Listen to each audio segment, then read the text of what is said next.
I get a lot of emails from people telling me that they're starting a new channel, they want to start doing gun videos, but they just don't know what they're doing. They just can't get it down. They say their videos don't look polished, they don't know what to say on camera, they don't feel comfortable on camera, they don't know how to edit, and then they feel discouraged and they just want to stop because they look at some other people's videos and they're so much better. And I just wanted to say to those people, most of us had crappy videos when we started. Some of our videos are still crappy now, but I'm okay with that. So when you look at our videos now and you see what people like myself have been doing it for a year or two, the level of video we're putting out now, that's definitely not the level we started at. So don't get discouraged. So because of that, I thought, a good thing we could do right now would be people like myself have been doing it for a little while. I'm still a small channel, but I've been doing it for a year and a half, 2 years now, like I said. And other channels that are around my size and larger, if you watch my channel and you see this, it would be nice if we could repost like the first gun-related video we did, just to show people that we didn't know what we were doing when we started either. And like I say, some of us don't know what we're doing now. But I thought that'd be a good thing to do. So, I'm going to do it. I'm going to repost my first ever video. This is the first video I ever put on YouTube. I didn't even know really what YouTube was when I put it on here. I did it as like a tutorial for a friend who wanted to know how to take a slide off of a certain firearm. So I'll show you it real quick here. And this was the first gun-related video I ever did on YouTube. All right, the gun has already been safety checked, so I'll just take out the magazine. Pull back the slide. Pop out the pin. Let it go forward. The hammer will release. Slide it off. You're done. See, I told you. Was that crap or was that crap? Bad video quality, bad content, just bad everything. So, it didn't start off great for me either.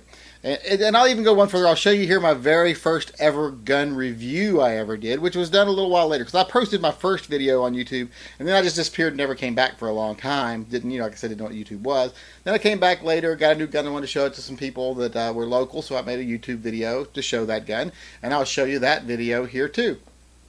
Okay, today I am showing you my Smith & Wesson Model 66. This is a no-dash model. This was a good friend of mine's gun. It was his favorite gun, so I had to talk him out of it. So I probably paid a little more for it than I would have liked to, but then I found that I actually paid less for it than what it's selling for online right now. So I got a pretty good deal on it, actually. This is an older gun. It's new to me, but it's not new. It's a early 70s model, almost as old as me. I'm a mid-60s model. This is a 1970 or early 1971 gun. It's easy to tell that. Some indicators that it's an older gun.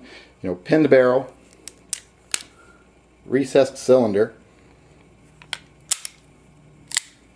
firing pin on the hammer, always my favorite. I prefer a firing pin on the hammer to an internal firing pin. Another giveaway that this gun is both an old gun and hasn't been shot a lot is it still has the trigger stop in it. Usually that's the first thing to go. People would take those out of there right away if this was actually a shooter. Especially if it was a police service gun or anything, they would take those right out. My Model 66 had its removed, and took me forever to find one to replace it with. So I'm glad this one still has it in there. The dead giveaway that the gun is from the first run from 1970 or early 1971 are the sights. All stainless sights, no orange notch. If you look at the rear sights, yep, they're stainless too. How often do you see that? Not very often. In fact, they only did that on the very first run of the guns. And the reason I stopped was milling such a small piece out of stainless was difficult on the machinery. It was tearing bits up real bad. The gun itself is actually made out of a harder stainless steel too. They stopped using this stainless steel in the Model 66-1s because it was just wearing the machinery too badly, so they switched to a softer stainless. Doesn't make much of a difference, but that's just something to know. This gun is in like new condition. I haven't even cleaned this gun yet. And I usually clean up every gun I get. And this gun, like I say, from top to bottom, front and back, just looks like a brand new gun.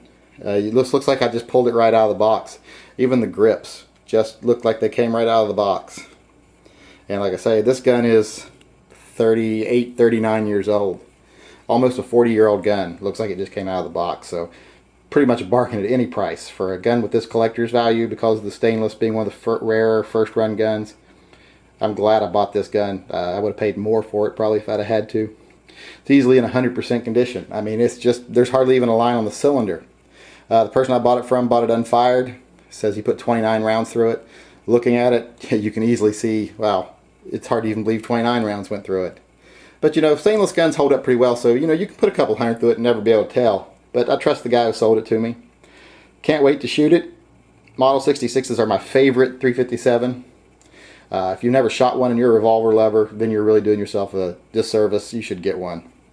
At least borrow one, shoot it, go to a range, rent one. I think you'll probably want to buy one if you do, because they are the best. I even put them above the Python.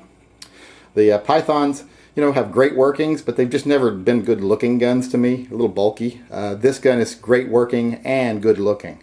I'm not a big fan of the target style grips. I've got some presentation grips ordered. I'll switch those out. But I mean, it just locks up like a dream.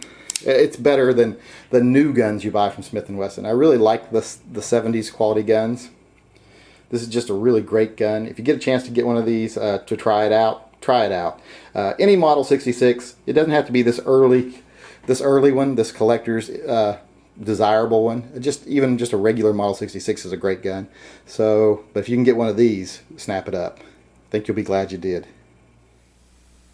See, as you can see, very generic, wasn't high def. It's 480p, you know, or whatever you call it, definition or whatever you want to say it is, 480, whatever that means.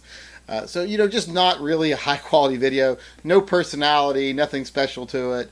So, you know, if you're starting a channel and you think your videos don't match up to people like guys that have been doing it for a while, well, they're not supposed to. It's really hard to start out like that. Now, I do see some guys that come into the gun channels knowing what they're doing, but I always assume they've had previous video experience. So if you're a new channel, don't sweat it. Just keep doing it. If you go back and look at all my videos, they just get a little bit worse, a little less bad every time, I should say.